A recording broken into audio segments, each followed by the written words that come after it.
I'm on a famous street in London known for its men's bespoke tailored suits, and I've come here to see a fashion designer by the name of Ozwald Boateng. He's the first black designer to have a shop on Savile Road, and he's designed for people all over the world, including Will Smith, Samuel Jackson and Lawrence Fishburne. So why now is he turning his attention to development in Africa?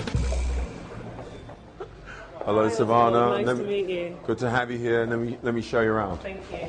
The perception of Africa is it's poor and with children with AIDS and basically not very big prospects for a future. So, no, I know that's not the case. So I've been someone who's been very passionate about the perception of Africa and wanting to be very much involved in the change of that perception.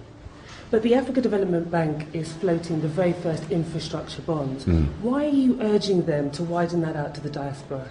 I've been doing a lot of work on this sort of how infrastructure development can affect the development of Africa. I just think that they would like to also share in the future of African development, because it's kind of instilled in the culture of anyone from the African diaspora to do something back home.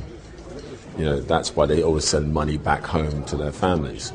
But I'm saying now, if they're going to send it back home, why shouldn't they also get an opportunity to get a return and help in the development? So is it more then about making money or making a return? No.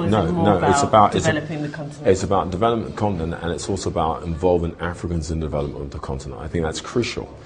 Oswald, your suits are very classic British cut. You're planning on opening all these stores in Africa. Are you going to bring in a bit of African influence into your designs? Within my work, historically, I've not used obvious African prints or stuff in terms of the expression of that, but I think Africa is going through a resurgence now. For the stores in Nigeria and Angola and South Africa, there has to be a local influencer, and I think I'm already starting to do that in terms of fabrication.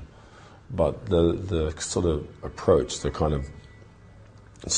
way that I approach it, which comes from this sort of traditional British background, that will also be very clear within the product. It will always be a mix of the two, which is what I am.